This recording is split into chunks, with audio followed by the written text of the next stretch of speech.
Back at it with game 4. See what we got. All right. Like the name. Let's go with Caro Kann this time. I had a couple students that are investigating this. All right, now I gotta do a nasty variation here just because I can. And this one's always fun.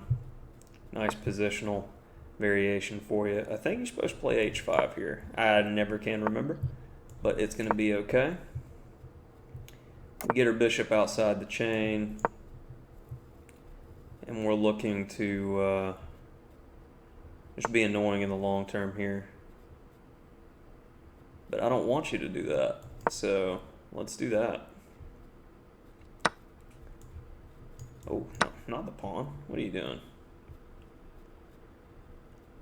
And if he ever goes h3, h4 shuts it down. So that's probably a good idea. And notice how I've gotten rid of my bad bishop, and we've gotten a French pawn structure. So I'll be looking to play c5 in the long term, or now. You know what? I want to chill for a minute to see if he's going to do something stupid. So let's make a move that's useful in the meantime and play wait and see. Okay. And if a5,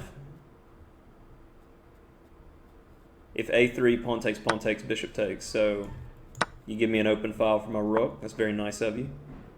And pins make wins, my guy. I'm thinking about queen a8 to apply some more slow, steady pressure. And it's very easy for him to play a move like bishop a3 in here and lose to knight e3. So, okay. That's not helping. Sometimes waiting moves like bishop e7 make all the difference. So let's go ahead and trade down to this better ending and just win. Yeah, I agree. That's probably a good idea for you to do that. And I don't mind giving up my bishop for the knight. So let's go king d7 just to get our rook over there as fast as possible. I think our king's going to be completely safe. The heavies are going to make it long, and I had a feeling he was going to do that just to try to get to my king, but we had a closed position with our knights, and that does nothing except help me accomplish the task that I was wanting to do, which is go ahead and trade down because I'm a pawn up.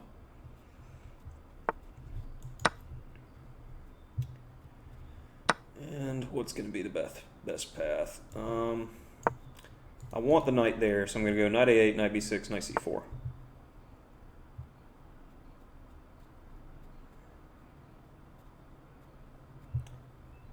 And if he kicks my knight out, I'll still be able to go king e8, so that's no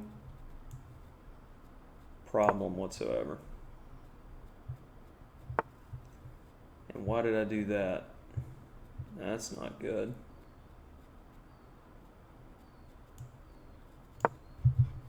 Okay, time to play a little bit faster, a little less talking, because that was doo-doo. Tickle, tickle on the pawn. And I want this knight gone. I do. So that's the most forcing one because we're hitting the pawn. And let's keep it closed.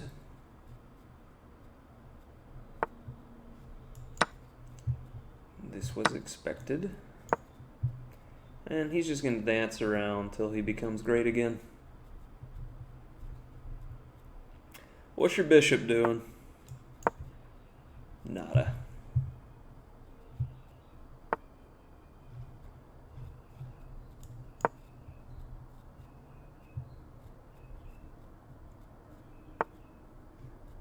And just to make sure that this guy isn't going to come in later, let's go ahead and do this. Are you seriously trading down rooks right now?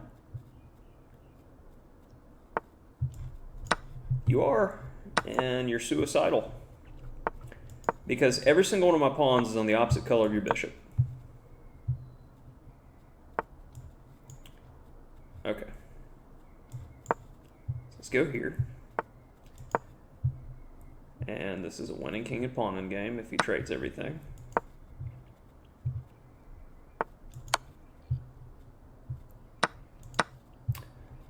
GG.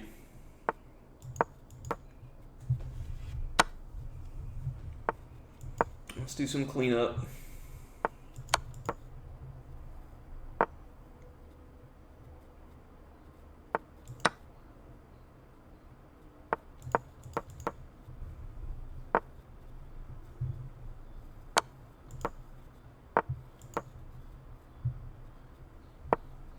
That could be mean and take all the pawns, but it's unnecessary. You're going to give no stalemate chances here.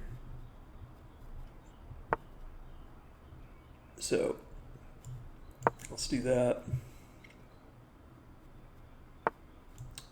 Try to do the fastest checkmate.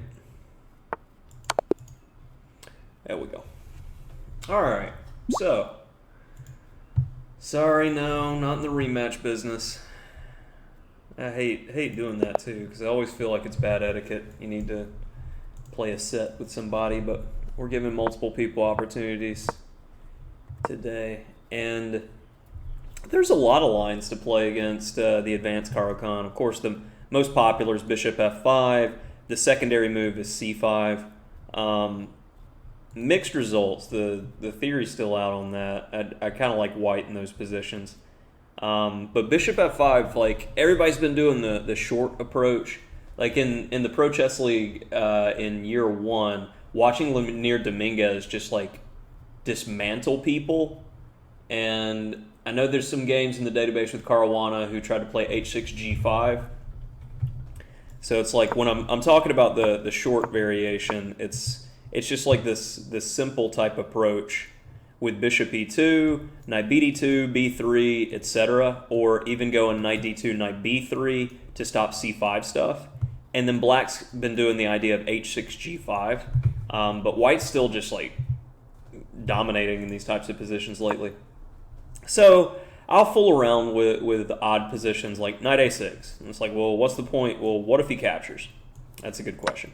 So I'm just going to go queen a5 check, and no matter how he blocks, I'm going to take. And I got the bishop pair, and if he decides to go this way, this is just going to be like an ultimate French, e6, c5. And that's one of the main goals of the Caro Kann in general, is just try to get these types of fixed French positions where we're going to waste a tempo with a c-pawn, but we get our bishop outside the chain, and it's well worth it. So my opponent plays c3, so now bishop takes a6 as a threat, so I need to play knight c7. And notice how, like, I'm setting up the pawn structure with key ideas in mind to be able to trade off the bad bishop and then seal it. So then I'm going to play for c5. I could have played c5, but I just wanted to wait and see what he would do, and b4 I felt was an inaccuracy, and then a4 was definitely an inaccuracy because the pawn falls.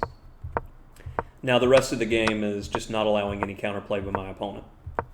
So trade, and here I should have had the common sense to go, okay, he's going to go knight b3, knight c5, so should have done something about that, but it turned out okay just because I was able to force the knights off the board, which is what I wanted. And then he comes up with the plan. And I mean, when you're worse, never trade off your last rook. And he helps me out here because I feel like he thought he had a blockade, but I'm able to sack a pawn in order to make progress. And then it's relatively clean from this point on. And you got to be careful because, I mean, if you played e2 here, king e1, and pre-moved, I mean, you could mate him with king e, or stalemate him with king e3, but d2 just takes away key squares, and then that's that. So another one in the books.